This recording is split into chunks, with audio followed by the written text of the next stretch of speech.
it's so important to try to recover these early sources behind the Gospels. I agree. So few people think about the period before the written Gospels, when stories about Jesus spread through a process of legend and mythology, where we have sources that are so early that it would be highly improbable to regard these as a result of a process of legend and mythology. Okay, we may not be on the same page here.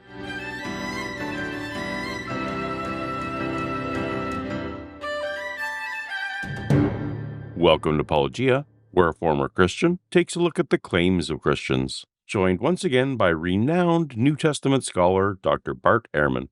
Welcome back to the show. Appreciate you. Thanks. And today we're going to be talking about the gospel history claims of philosopher William Lane Craig on a topic that happened to align so perfectly with my own personal research project, one might suspect divine providence. I've been reading up on the diversity of beliefs in the Jesus movement, because in my chapter on oral tradition, I'll be arguing that weakens any notion of a formal controlled tradition. And in the middle of that, I see that you're recording a course this month on the earliest Christian heresies to discuss rival gospels, competing gods, and how the first Christians didn't all agree on who Jesus was, or even how many gods existed. Now, without spoiling who they are and what they believe, am I right in thinking you'll be covering movements like Gnostics, Ebionites, Marcionites? Yeah, mosquito bites, all sorts of people. In fact, I'm going to be dealing with major ones. Some will be dealt with on the side, but those three certainly, and it'll be describing where they came from, what their beliefs were, etc., and then talk about the texts that they have, that we still have, that we know about, that were the texts that they followed. And so it'll be both understanding kind of the literary, especially like other gospels and things, but largely about their beliefs and where they came from. I have a great deal of academic interest in this topic at this point in my life. I'm very excited about this. But when I was an evangelical, I just knew, because my pastors told me, that all the other denominations were wrong. So it wouldn't have shaken my faith to learn that in the first century, there were also people who thought they were real Christians, but were actually wrong. Yeah. I think most evangelicals think that there was one form of Christianity from the beginning, and that every now and then some heretic would come along and kind of say something crazy. But basically, going back to Jesus and the apostles, there was one form of Christianity. You can find it in the New Testament. It's a form that ended up becoming the official thing. And then later on, it got messed up again because, those Roman Catholics came in and then all this crazy stuff. But there was this original thing. And I think that was common. I was a little bit interested when I was an evangelical just to see how wrong people can be. But we would both agree, maybe with our former Jesus hats on, that the existence of heresy doesn't disprove that there is true Christianity. No, they just showed there were satanically inspired people even in the ancient world. All right, so to set up my notion about the existence of heresies undermining controlled traditions, let's set the table with this Q&A session with Dr. William Lane Craig. Do you have sort of some evidence, maybe you can shed some light on the idea of the oral tradition or the oral transmission before the Gospels were written, that we know that what was written down was necessarily what was being transmitted? Yeah. I think a lot of scholars, like some of our best scholars, have this kind of idea that like there's a thing there, oral tradition. It's almost like there's a book of it, like you got Matthew, Mark, Luke, and John and oral tradition, but oral tradition just means that people were telling stories about Jesus by word of mouth. Most people were illiterate. Most people couldn't read. There are hundreds and thousands of people converting just in the first century. By the time the New Testament is finished, there's got to be something like 10,000 people in the world. And how are they converting? They're hearing stories about Jesus. So people are telling stories about Jesus and his miracles and his teachings and his death and his resurrection. And so that's all the oral tradition means. It means thousands and thousands of stories being told. And in terms of, if you had to put years on it, like what are we talking about in terms of time frame? Mm-hmm. When that would happen? Well, the oral tradition. So these stories start while Jesus is still alive because people are telling stories about him then, just like they're telling stories about you now. So, you don't have to wait till you're dead for it to happen. It happens right away. And it continues still today. People still tell oral stories about Jesus. Everything you hear about Jesus is either like from an ancient source or somebody making stuff up. There's a lot of stuff being made up still. My own personal view is that the Gospels were written much earlier than that, because I think that the book of Acts was written prior to the martyrdom of Paul in the mid-AD 60s. And there are quite a number of reasons to believe that the book of Acts was completed before the mid-AD 60s. Not only is Paul's martyrdom not mentioned, but Jesus' younger brother, James' martyrdom isn't mentioned. I spoke of it tonight. It's told by Josephus how James was stoned to death by the Sanhedrin in Jerusalem in the mid-AD 60s. Now, James was the head of the Jerusalem church. And do you mean to tell me Luke wouldn't have narrated that if the book of Acts had been written after this? It seems highly improbable. I know some New Testament scholars today who've written many books who never mention the death of Paul. You have to ask, well, why don't they mention the death of Paul? Well, because it wasn't suitable for their purposes. The fact somebody doesn't mention something doesn't necessarily mean you can't date something by what they don't mention.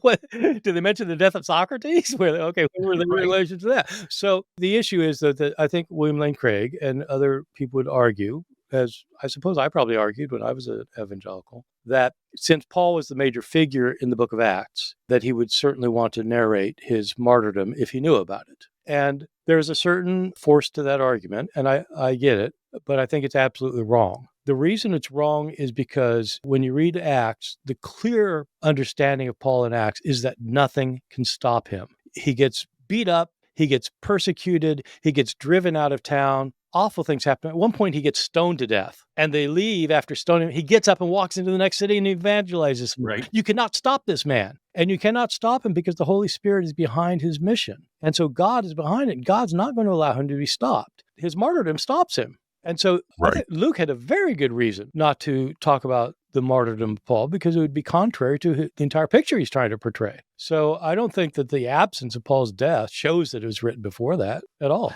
And there are many other things that makes one believe that the book of Acts was written prior to this time. Now, Luke was written prior to Acts because the Gospel of Luke is the first half of this double work, Luke-Acts. So Luke was written probably around AD 57 or so.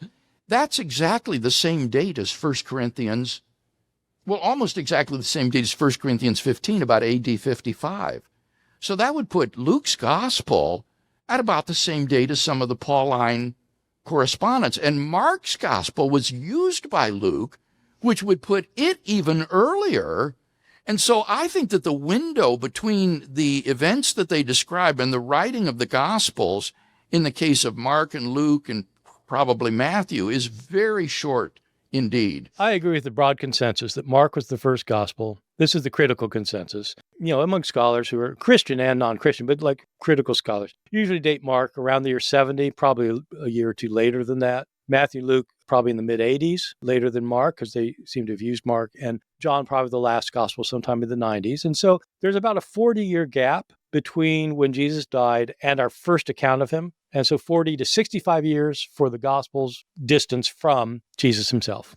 But in any case, to answer your question, it is a gross misrepresentation when skeptics compare the oral transmission of traditions in Judaism to the child's game of telephone, where a message gets garbled and garbled until at the end it doesn't even resemble what started at the beginning. In Judaism, children were taught in elementary school, in the home, and in the synagogue to memorize faithfully massive amounts of sacred tradition and to hand these on faithfully. He's completely ignorant. It's not true. And so he got that, probably he heard that in Sunday school or something, and he's believed it ever since. But if he would like to do some research on the subject, he could read a long article by Mayor Bart Ehrman that talks about literacy in ancient Israel, and the very full book by Catherine Hetzer that looks at every source of relevance to this. Her book is called Literacy in Roman Palestine, and she demonstrates that probably just over 3% of the population in Israel could read. There were not synagogue schools at the time, and 96 to 97% of people could not even read. So the idea that boys were sent off to synagogue school to learn, that comes from the Talmud. So hundreds of years later, that was happening. Right. Well, but you would. So I don't think you'd want to read a current book about modern American law and then use that just to say that was happening in the 18th century here. And so that's kind of what people like William Lane Craig, not that he's read the Talmud, but he's heard that someplace, and it's not true. In an oral culture, the ability to memorize and faithfully transmit tradition was a highly developed and important and prized skill. And he must have heard these things in the 1960s or something. It's absolutely not true. It is demonstrated by modern anthropologists that study modern oral cultures that it doesn't work that way at all. And we have evidence from the ancient world. It also didn't work that way at all. It's a myth that somebody invented this myth and people follow it. If people want to read up on it, I have a full discussion in one of my books that probably should have given it a different name. But my book, Jesus Before the Gospels, deals with the oral tradition. These aren't just kind of my ideas that I'm shoving out there or something that I learned in the 1960s. You can look up the references I give in there and you'll see it's just not true. Scholars like Harold Reisenfeld, Birger Gerritsen, and more recently Craig Blomberg have advocated for a formal controlled tradition model. Kenneth Bailey and James D.G. Dunn propose an informal controlled model. What are these views? Yes. I deal with them in my book, and I show why they're not acceptable anymore because they have been shown to be wrong. Reisenfeld, I had breakfast with him when I was a graduate student, and I was asking him about it because he thought that these traditions were completely controlled and there weren't mistakes made. I was on the edge. I was an evangelical at the time, but I said, what about like Jairus' daughter? How do you explain this tradition? Because in one of the Gospels, she's sick when Jairus comes and asks Jesus to heal her, and he gets interrupted. And before he can get there, she dies. That's in Mark. But in Matthew, Jairus comes to him only after she was dead. So how could it be both things? And so it's just him and me at breakfast. We're at Princeton Theological. He was giving a talk, and he looked me in the eye and he said, well, it happened twice. Both traditions were absolutely right. First time it happened, she hadn't died yet. Then she died later. The second time it happened, she had died already. And so they both are telling perfectly accurate stories. And that's when I started thinking, man, I don't know about this controlled tradition thing. That is too weird for me. I don't think that could possibly be true. And so, especially Gerhardsen was his student, Reisenfeld was Gerhardsen's student. And Gerhardsen developed his thing in a large book. But I talk about it in my book. I show why it's just, it's a clever idea and he was a smart guy, but it's demonstrably wrong. And for those who don't know, can you briefly, what is formal controlled and informal controlled? The basic idea is that people had ways of memorizing texts and ways of kind of backup safeguards to make sure that, especially in the rabbinic tradition, that rabbis had to memorize the teachings of their teachers and that they would follow those teachings and repeat them with complete accuracy in their ways to protect that kind of accuracy, to make sure things didn't get inaccurate. And so, even when you look at the New Testament, you say something like that, and you look at Matthew and Luke will repeat the same saying, but they'll be different. They'll be different. So I guess you have to say that Jesus said the same, said different things at different times, but what's your evidence of it from the New Testament? Because precisely the differences are the thing that stand out. So there's not rigid control. And there are others too, like Ken Bailey in the modern world. He was a missionary in the Middle East who thought that you could take Middle Eastern practices in villages in the Middle East and say, oh yeah, that was happening 2,000 years ago. Oh my God, really? So it's not that, I'm scratching my head saying, oh, really? It's that you start looking at evidence. And when you start looking at the actual evidence, including, there was a scholar that took Ken Bailey's own accounts of things that happened in his day, that a story that he heard around a campfire in one of these villages in the Middle East, and compared it with what we actually knew what happened. So, man, it was so different. You couldn't believe it. But so these things they're nice ideas, but they're not true. Okay, so back to heretics. How do we know about these heretical groups? And can we place any in the period of oral tradition? Yeah, yes and yes. The problem with most of these heretical groups is that because their writings were deemed to be inappropriate for Christians, they weren't copied over the years. I don't think there were a lot of public book burnings. There might have been some, but mainly the way you get rid of the writing in the ancient world is you don't copy it.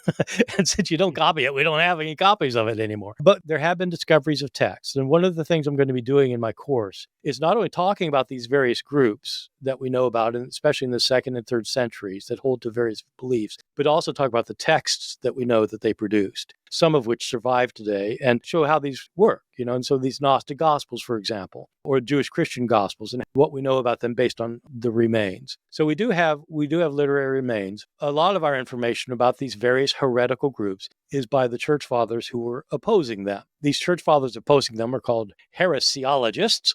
So heresiologist just means a heresy hunter, basically. And people like Irenaeus and Tertullian, and there's a group of these authors whose writings we have. You can't trust what the enemy says about your views, as we know from politics today. You've got to hear what the person himself says, and so or herself says. Luckily, we have found a large group of Gnostic writings in the modern period, so that helps us understand Gnosticism better. We can date these writings to the 2nd century. We can date Marcion, a heretic who was not a Gnostic, a Jewish Christian. So we have ways of putting them on the timeline. So the ones I'm looking at are mainly 2nd and 3rd century.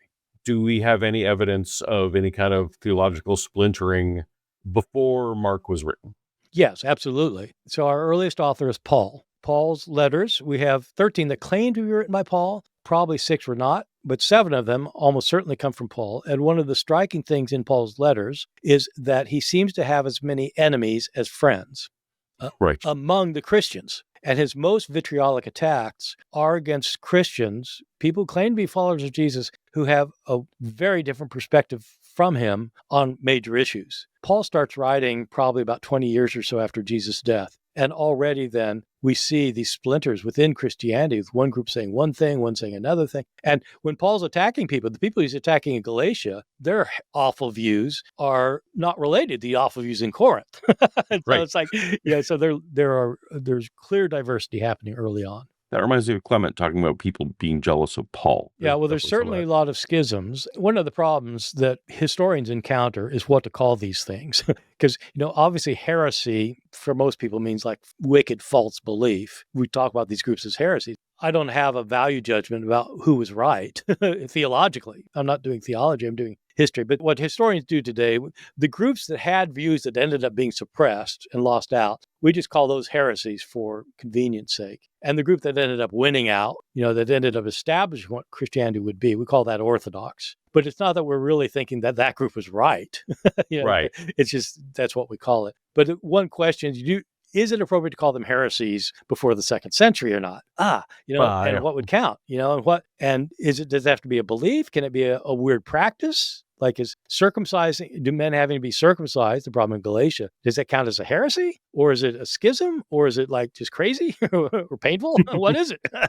I guess we can kind of say that it wasn't monolithic. Whatever the Jesus movement was, It was not monolithic. it was not monolithic. Look, yeah. even his disciples have different views from. I think, right, at this conference that you came to, the New Insights into the New Testament conference, I argued that right after his death, his own followers changed one of his major teachings, that they moved away from Jesus' Right, teachings, yeah. that God forgives people when they repent, to saying that he needs an atonement. Well, that's different. That person would have been declared a false believer, even though he had the view that Jesus had. Whoa. So it gets complicated like that in the early period in really interesting ways. Okay, so I think I have enough chess pieces on the board to ask whether my little idea makes any sense. So does it make sense to say that the existence of a variety of theologies in the Jesus movement is a reasonable counter-argument to someone who wants to press me on the idea of formal controlled traditions? Would this existence of different theologies not be an argument against that? Or am I off on that thinking? I think it absolutely would. I think what strengthens the argument is that each of these various beliefs could claim support from the teachings of Jesus. And so usually when people talk about controlled tradition, at least the people you were naming earlier, they're referring to things like the sayings of Jesus. If everybody has exactly the same sayings of Jesus and everybody has exactly the same letters of Paul and everybody has exactly the same stuff, why is it that you get these wide diversities? And so I think the diversity that you find in belief and practice certainly shows that things are not being well controlled. And how could they be controlled? How is somebody in Ephesus who has a view of things going to control what somebody in Rome says or what somebody in Jerusalem says? How are people imagining that there's control here? It just doesn't make any Right. sense. And indeed, one of the differences between the game of telephone and the disciples' transmission of the traditions about Jesus is that the eyewitnesses of Jesus' life and teachings were still alive. They were still around. You could go back to the person at the beginning of the telephone game and say, "What did you say?" He's still there. Seems like the picture is that people were constantly running back to Jerusalem to check in with James or Peter or something. Yeah, but look, people tell stories about you and me. And even if somebody says, somebody said this about you, well, what can I do about it? Like I heard somebody in Charlotte, which isn't too far from me. I heard somebody in Charlotte say this about you. Well, no, that's not Right. true. Well, what? I mean, how do you stop that? Are you imagining that Peter and James got on a jet plane and shut up everybody who said something that was wrong? I mean, what? I don't think they're thinking when they think that No. that somehow apostles could control what people said. A historian like Richard Bauckham says we really shouldn't talk about oral tradition in this case. We should talk about oral history because the original eyewitnesses are still around to be questioned. And so it's not just a matter of tradition being handed on. Well, how are they? James is in Jerusalem. if you've got somebody in Smyrna saying Right. something about James, how would he hear about it? How would he correct? And how would he stop the person from saying it again? It makes no sense at all. Well, I very much appreciate the affirmation on my hypothesis. And while we're talking about a non-monolithic Jesus movement, unfortunately that reminds me of Frank Turek and a lot of other apologists who also tend to paint first century Judaism as a lockstep Orthodox group. Jews at that time all believed that a man claiming to be God would be considered blasphemy. And they all believed that there wouldn't be one guy resurrecting in the middle of time. They knew everyone would resurrect at the end of time because Daniel and Isaiah talk about that. But they didn't think one guy would claim to be God and resurrect from the dead. This is not their expectation. Is there anything that all Jews thought or believed? Judaism today is massively diverse. I have Jewish friends who are atheists. I have Jewish friends who are Orthodox. Some are conservatives. Some are Reformed. And that's just American forms of Judaism. And one of the famous things about Jews is they don't agree. I mean, read the Talmud. The whole point of the Talmud is not to give the set laws. It's to show this rabbi says that, but this rabbi says this. Yeah, but the other rabbi says this other. It's all disagreement. The whole thing is disagreement. So to say Jews believed X, Right. it's like, Americans believe X. About what? Like, oh, this is the American view on abortion.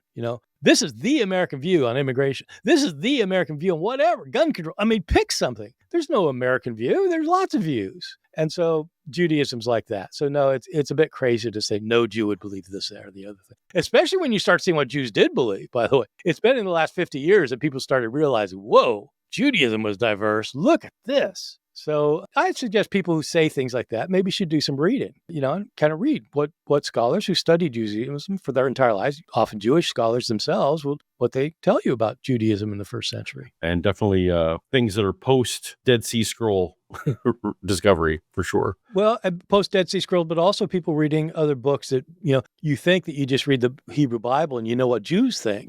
For one thing, the Hebrew Bible itself is massively diverse, but there are a lot of other Jewish writings that have become very important to people who are reading things today. And, so just read some of those other Jewish writings and apocryphal writings and pseudepigraphic writings. Jim Charlesworth has 2 very large volumes of pseudepigrapha, and just read those and think and tell me what the Jews think.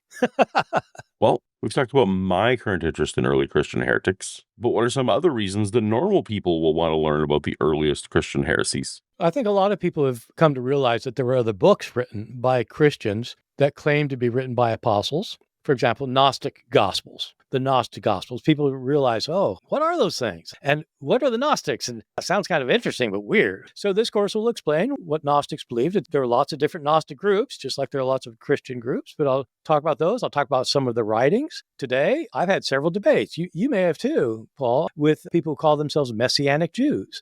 And, what is this thing about keeping the law still, really? Like they keep kosher and a lot of these people are Gentiles. They're Messianic Jews who are Gentiles. That's interesting. Where does that come from? Well, they're early representatives of that too. There are a lot of people today actually who have views. They don't know it. They wouldn't admit it, but they have views that are very similar to views that were condemned as heresies early on. My students, they'll say that Jesus was both God and human. They really think he's God. They don't think that Jesus could make a mistake. They don't think he could ever do anything wrong. They don't think he had bodily functions. I mean, they would say he does, but they don't think he really did.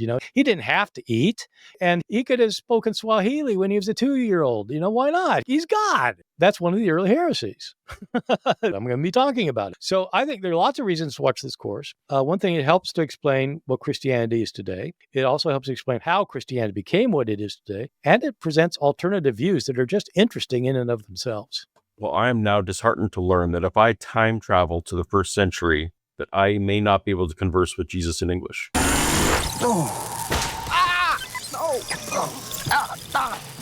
Abba Liekhoka.